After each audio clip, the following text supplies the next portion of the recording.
इस कहानी की शुरुआत होती है चिल्ली से, जहाँ पर हमें चिल्ली के एक रिमोट एरिया को दिखाया जाता है। यहाँ पर एक बहुत बड़ी माइन है। आसपास रहने वाले सभी लोग इस माइन में काम करके अपना गुजर बसर करते हैं। और आज 5 अगस्त सन 2010 को दिखाया जाता है कि गांव के कुछ लोग एक बार फिर से हर रोज की तरह माइन के अंदर काम करने के लिए जा रहे हैं। वहीं दूसरी तरफ माइन के इंजीनियर को यानी कि सेफ्टी ऑफिसर को दिखाया जाता है, जो माइन के ओनर के पास जाता है और उसे बताता है कि मुझे माइन के अंदर कांच का एक टुकड़ा मिला। दरअसल जब ये पहाड़ों को जमीन को खोदते हैं तो वहाँ पर जानबूझकर कांच के टुकड़े लगा देते हैं, ताकि जमीन के अंदर अगर कोई भी पत्थर खिसके तो कांच टूट जाए और उन्हें पता चल जाए। वो कहता है कि हमें माइन का काम बंद कर देना चाहिए, लेकिन माइन का जो ओनर होता है वो कहता है कि हम ऐसा नहीं कर सकते, तुम्हें काम को चालू रखना होगा। वहीं दूसरी तरफ हमें उस ट्रक को दिखाया जाता है जिसमें 33 लोग माइन के अंदर गाड़ी से चले जाते हैं। ये माइन इतनी बड़ी होती है कि इन्हें अपनी जगह में पहुंचने में कई घंटे लग जाते हैं और अब ये जमीन से 1700 फीट नीचे है। लेकिन कुछ ऐसे भी माइनर्स हैं जो इनसे भी 600 फीट नीचे हैं। पिछले 10 सालों में इन्होंने जमीन को बहुत अंदर तक खोद दिया है। वहीं सेफ्टी ऑफिसर को दिखाया जाता है, जब वो माइन के अंदर आता है तो उसे वहाँ पर कांच के और भी कई सारे टुकड़े दिखते हैं, जिसे देखकर वो डर जाता है और तभी उसे दीवार पर एक बहुत बड़ी दरार भी दिखती है। लेकिन वो कुछ भी नहीं कर सकता, वो काम नहीं रोक सकता,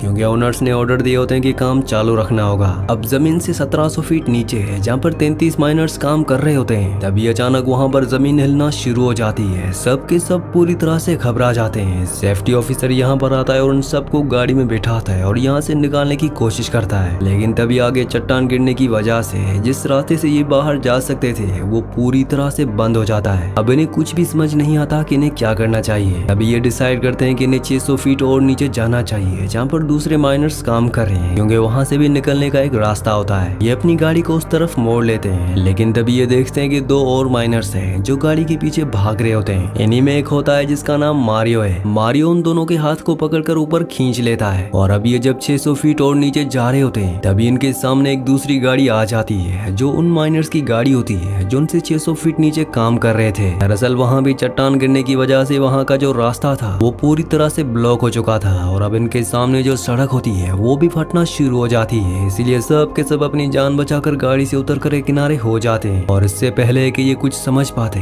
इनके सामने एक बहुत बड़ी चट्टान आकर गिरती है, जो रास्तों को पूरी तरह से ब्लॉक कर देती है। ये चट्टान इतनी बड़ी होती है कि इसका धमाका ऊपर तक सुनाई देता है और ऊपर भी सबको समझ में आ जाता है कि नीचे कोई हादसा हो जाए। इनके पास पूरी फैसिलिटी नहीं होती और तभी जब यहाँ से पूरी तरह से धूल हट जाती है तो मारियो देखता है कि उनके रास्ते पर एक बहुत बड़ी चट्टान आकर गिर चुकी है, जिसे खोदना या उसके दूसरी तरफ जाना पूरी तरह से नामुमकिन है। वहीं हमें माइन के बाहर दिखाया जाता है कि इन सभी माइनर्स की फैमिली माइन के बाहर इकट्ठा हो चुकी है, क्योंकि सबको पता चल चुका होता है कि माइन के अंदर हादसा हुआ है और माइन के अंदर जो लोग हैं वो वहाँ पर फंस चुके हैं। मीडिया के जरिए ये न्यूज पूरी दुनिया में आग की तरह फैल जाती है। वहीं हमें माइन के अंदर दिखाया जाता है जहाँ पर सुपरवाइजर जिसका नाम लुइस है वो सभी लोगों को गिनता है। उसे पता चलता है कि यहाँ पर ये 33 लोग हैं। अब यहाँ पर एक रेफ्यूजी एरिया भी होता है जो इसी तरह के हादसों के लिए बनाया गया होता है, लेकिन वो कहता है कि वहाँ पर सिर्फ 30 लोग जा सकते हैं और हम 33 लोग हैं। अब इनके साथ जो मारियो होता है वो कहता है कि यहाँ पर चिमनियां भी बनी हुई हैं, अगर हम चाहें तो चिमनियों से बाहर जा सकते हैं, क्योंकि वहाँ पर सीढ़ियां होंगी। इसलिए सुपरवाइजर लुइस अपने साथ 29 लोगों को लेकर रिफ्यूजी एरिया की तरफ निकल पड़ता है, जबकि मारियो अपने साथ 2 लोगों को लेकर चिमनी की तरफ निकल पड़ता है। और जल्दी ये तीनों के तीनों चिमनियों तक पहुंच जाते हैं, जहाँ पर मारियो चिमनी की सीढ़ियों से ऊपर जाने की कोशिश करता है और जब वो सीढ़ी से थोड़ा सा ऊपर जाता है तो वो देखता है कि ऊपर सीढ़ियां है ही नहीं। दरअसल अर्थक्वेक के जो झटके आए थे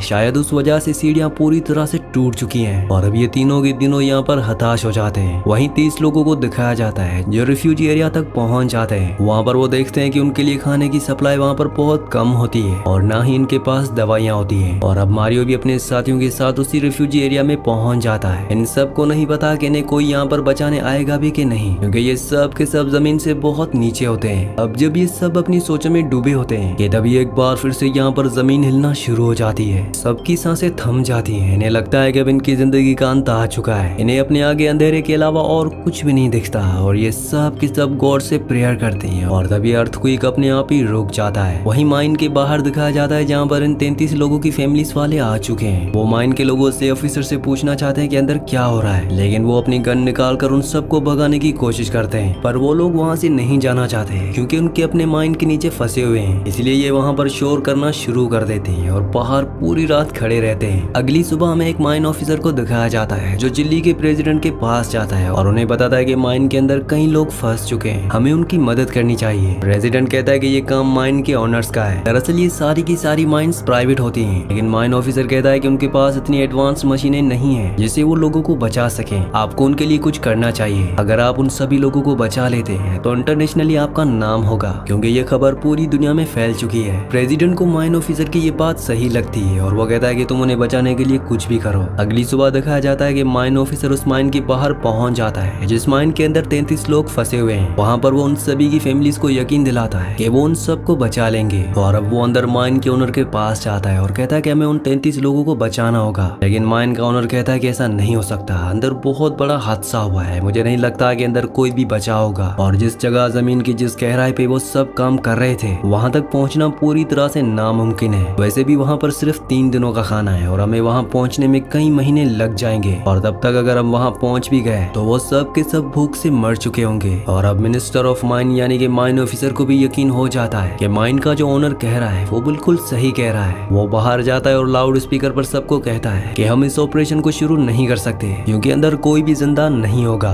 और तभी एक लेडी जिसका भाई नीचे माइन में फंसा होता है वो इस ऑफिसर को एक जोरदार थप्पड़ मारती है, क्योंकि उसे अभी भी यकीन है कि उसका भाई नीचे जिंदा है। और यहाँ पर जितने भी लोग होते हैं वो सब के सब चिल्लाना शुरू कर देते हैं। वो सब इस मिनिस्टर ऑफ माइन से कहते हैं कि हमारे रिश्तेदारों को, हमारे अपनों को बचा लो। माइन ऑफिसर जब उनकी ऐसी हालत देखता है तो तय करता है कि वो उन सब की मदद करेगा। और प्रेसिडेंट की मदद से यहाँ पर एक माइन इंजीनियर को बुलाया जाता है जो स्कैन करके माइन ऑफिसर को बताता है कि नीचे रेफ्यूज एरिया में 33 लोग फंसे हुए हैं। दरअसल एक बहुत बड़ी चट्टान गिरने की वजह से पूरी की पूरी माइन धंस चुकी है और अब हमें उन्हें ड्रिल करके ऊपर निकालना होगा। वही माइन के अंदर दिखाया जाता है जो खाने के लिए एक दूसरे से लड़ रहे होते हैं। और तभी मारियो कहता है कि हम सबको खाना बचाकर खाना होगा, जब तक कि हमारे लिए यहाँ पर कोई मदद नहीं आ जाती तब तक हमें कम से कम खाना होगा। ये एक दिन में 2 घूंट दूध और एक 2-2 कुकीज खाकर ये अब सरवाइव करना शुरू कर देते हैं। माइन के बाहर बहुत बड़ी ड्रिल मशीन को बुलाया जाता है ताकि ड्रिल करके उनसे कांटेक्ट किया जा सके, लेकिन यहाँ पर चट्टान इतनी ठोस होती है कि उस पर ड्रिल करने में इंजीनियर को बहुत तकलीफ होती है। उसकी कई ड्रिल्स टूट जाती हैं, लेकिन फिर भी वो दिन रात ड्रिल करता रहता है। माइन ऑफिसर ने यहाँ पर उन लोगों के रिश्तेदारों के लिए जिनके अपने लोग नीचे फंसे हुए हैं कैंप का भी इंतजाम कर दिया होता है, क्योंकि इनमें से कोई भी घर वापस नहीं जाना चाहता। वही रिफ्यूज एरिया में उन 33 लोगों को जब ड्रिल की आवाज सुनाई देती है तो वो सब के सब खुश हो जाते हैं। इन सब के अंदर बचने की एक उम्मीद जाग उठती है। धीरे धीरे वक्त बीतता है और उन्हें आज 12 दिन हो चुके हैं। 12 दिनों से लगातार ड्रिल हो रहा है और ड्रिल उस गहराई तक पहुंच जाता है जहां पर रेफ्यूजी एरिया है। लेकिन इन 33 लोगों की किस्मत बिल्कुल भी अच्छी नहीं होती,